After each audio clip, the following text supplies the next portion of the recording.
Okay, second graders, so we stopped and now we're thinking about chapter 4, the end of our book. So check your whiteboard or your notebook to see if you have some of these same words that I wrote down. I wrote Mr. P for Mr. Putter, Tabby, Mrs. T-Berry, and then Zeke her dog. Then I also wrote squirrel, chipmunk, and yellow.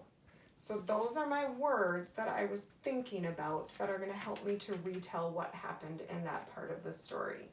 So I am going to now say in chapter 4, Mr. Putter was painted his porch yellow, and then he and Tabby and Mrs. T-Berry and Zeke were on the porch and going to hear a funny story.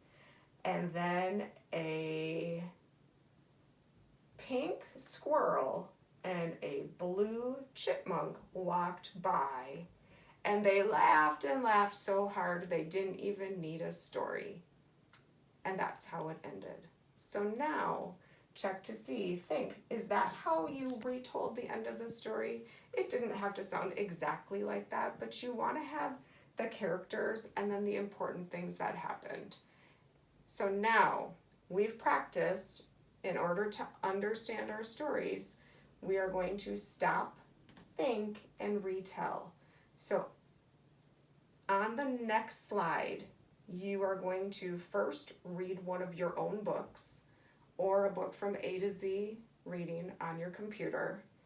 And in this box that we have empty right now, I would put, if I was doing this and it was mine, I could put Mr. Putter and Tabby paint the porch.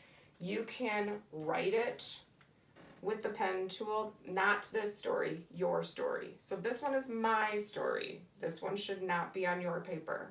But you're going to pick your story and put the title on this page, on your response sheet.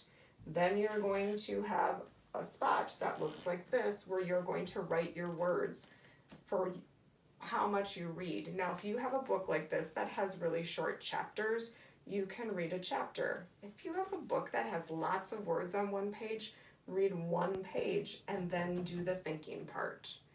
After you do that, you're going to use the microphone tool on that page to retell that part of your story so that your teacher can hear it, and then press submit.